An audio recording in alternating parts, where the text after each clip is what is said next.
Hello guys, welcome back to this channel. In this today's tutorial, I'm going to show you how you can get Glimmering Mutation in Grow a Garden new fairy update. Okay, let's get into it guys. And the fairy update has just dropped in Grow a Garden, and then they have added new mutation called Glimmering Mutation. Okay, and if you want to get the Glimmering Mutation, you just need to join the very event, and it happens every hour. Every hour there will be a Glimmering Mutation, and it will give you Glimmering Mutation on your garden, and fruit or plants in your garden will be mutated to the Glimmering Mutation. Okay, as you can see guys, this is how the Glimmering Mutation looks like.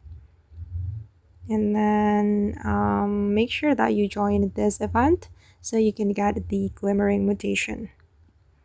Okay guys, and that's all the way to get the Glimmering Mutation and Grow a Garden new fairy update. I hope this video will be useful for you.